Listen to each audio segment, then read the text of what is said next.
In less than 3 months, it'll be 1 year since the Sonic movie came out, and it's an absolute shame that I haven't talked about it on this channel yet. However, I did make a video about it with my friends over on our podcast channel, The Zoomercast, after we watched it in theaters. You can go check it out if you're interested, link in the description down below. That's besides the point. The point is that I love this movie. It's not perfect, but it's everything I wanted in a Sonic movie and more. Hell, a few months after the movie released in theaters, I purchased the movie on Blu-ray, and after a few rewatches, I only found several more things to love about this movie, including how different this Sonic is from Game Sonic. In the game, Sonic's powers are almost expected. He's a well-known hero, and no one questions his supersonic speed, his ability to use the Chaos Emeralds, or even his ability to get into trouble at every corner. This is not the case in the movie. Sonic's powers in the movie are unusual, and not a commonplace in his own world. Enough so that Longclaw has to hide Sonic to protect him from anyone who wants to steal or use his powers. Not only is that a piece of lore changed, but Sonic's powers in general work much differently than they do in the game's canon. Movie Sonic has this weird form of electrokinesis that is affected by his emotions. Strong emotions. These can include anger, fear, sadness, and, well, friendship. This is a power that is completely unique to any version of Sonic. No other version can do this. Not classic, not modern, and definitely not Boom, but Movie Sonic can. Not only does he have this electrokinesis, he also has this ability to control time around him. We can see this in the bar scene in the skyscraper scene. Time around Sonic has slowed down to a screeching halt, with Sonic being the only one who can move around. He can even speed up or slow himself down during this period of time, as if it hasn't even affected him in the slightest. Again, no other version of Sonic can do this, at least not without assistance of a certain object. This is where I and many others started to scratch their heads. This version of Sonic appears to be way more powerful than any other. Why? Sure, it creates conflict for a movie, but why can he seemingly slow down time? Why can he generate electricity? Why is this important? After some pondering, I think I have finally found the answer. These seemingly random powers Sonic has in the movie aren't random at all. In fact, Sonic fans have seen them before. Sonic's powers are almost identical to a Chaos Emerald's. If you didn't already know, Chaos Emeralds are a source of power. Even one emerald can grant the user unlimited power. Sounds familiar? When Robotnik got a hold of one of Sonic's quills in the movie, it was revealed that its power source was seemingly unlimited. Also, how about the fact that Chaos Emeralds can manipulate time and space? In Sonic Adventure 2, Shadow is able to use Chaos Control to evade Sonic. I want you to watch these scenes and see if you notice anything familiar. Chaos Control!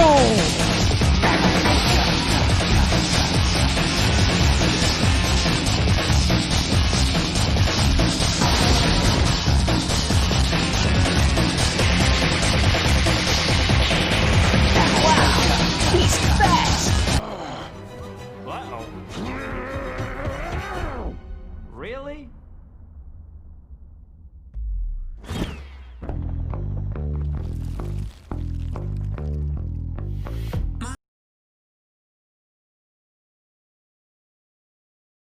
That's right. Movie Sonic was using Chaos Control. According to Takashi Iizuka, a video game developer who has worked on several Sonic games, it is impossible to use Chaos Control without a Chaos Emerald. So the next question, and this is for Iizuka-san, they'd like to know, does Shadow the Hedgehog need a Chaos Emerald to use Chaos Control, or can he use Chaos Control without any emeralds? カオスコントロールはカオスエメラルドを持ってないと使えないです。 If he doesn't have the Chaos Emeralds, he cannot use Chaos Control. There it is. There it is right there. He's always got to have the Chaos Emerald. Yeah. So it's not Chaos Control, I hear you say. No, it definitely is. Chaos Control can manipulate space and time, and that is exactly what Sonic is doing in the bar scene.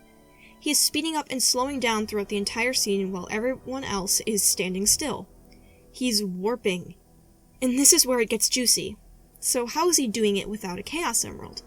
Well, what if, and hear me out, what if Sonic was a Chaos Emerald?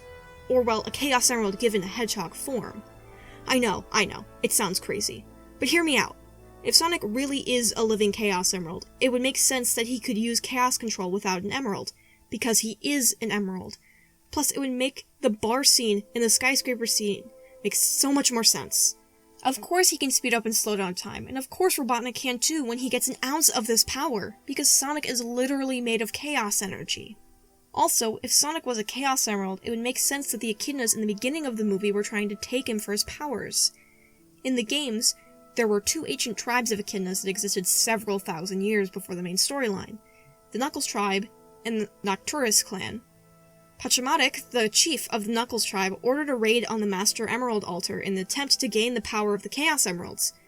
And of course they failed, and by doing so they angered Chaos, the guardian of the Emeralds. Again, does this sound remotely familiar? A raid for a powerful object, angering the guardian of said powerful object? That's literally what happened in the movie.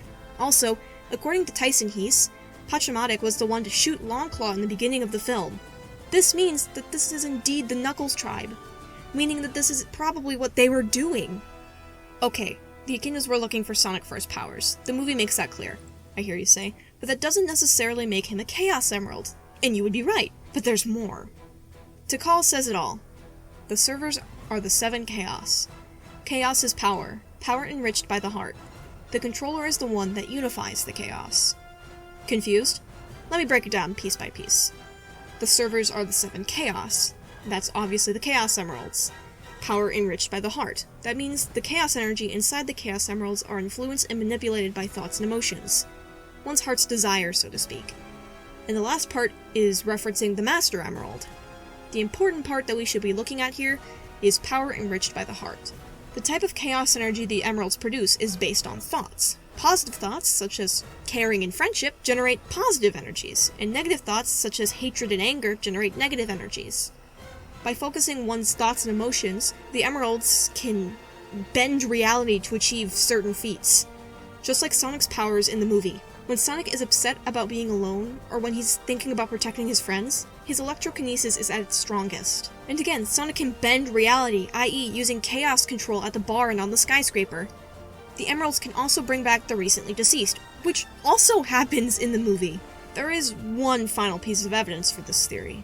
In the movie, there are several things that stayed the same from the games. The appearance of Green Hill Zone and the fact that the ring Sonic uses makes the classic ring sound effect.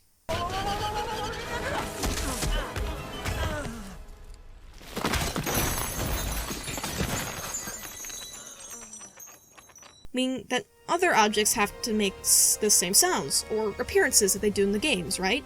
Well, what if I were to tell you that there were a few times in which we can hear the Chaos Emerald sound effects? Indeed, you can hear the sound effects when someone is holding one of Sonic's quills, and you can hear it for yourself. First, let's listen to what the Chaos Emeralds sound like.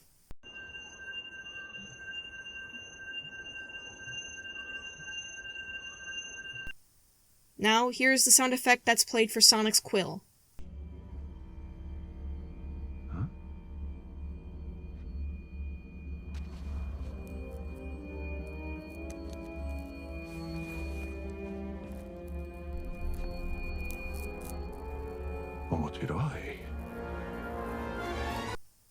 They sound the same, don't they? Now why would Sonic's quills, a source of unlimited power, sound exactly like a Chaos Emerald? Is it perhaps because Sonic is indeed a living Chaos Emerald? It makes perfect sense to me. The writers for this movie were brilliant in making a story that deviates from the game's canon, especially because they gave Sonic an actual backstory and a deeper character. They really did a great job in creating an interesting new canon, so making Sonic a Chaos Emerald would be an interesting take on the story. The unlimited power from Sonic's quills, the sound effect that surrounds it, Sonic's ability to use chaos control, even the fact that the Echidnas wanted him for his powers are all indicators to the fact that Sonic could possibly be a living Chaos Emerald. But who knows? Maybe we're looking too far into this.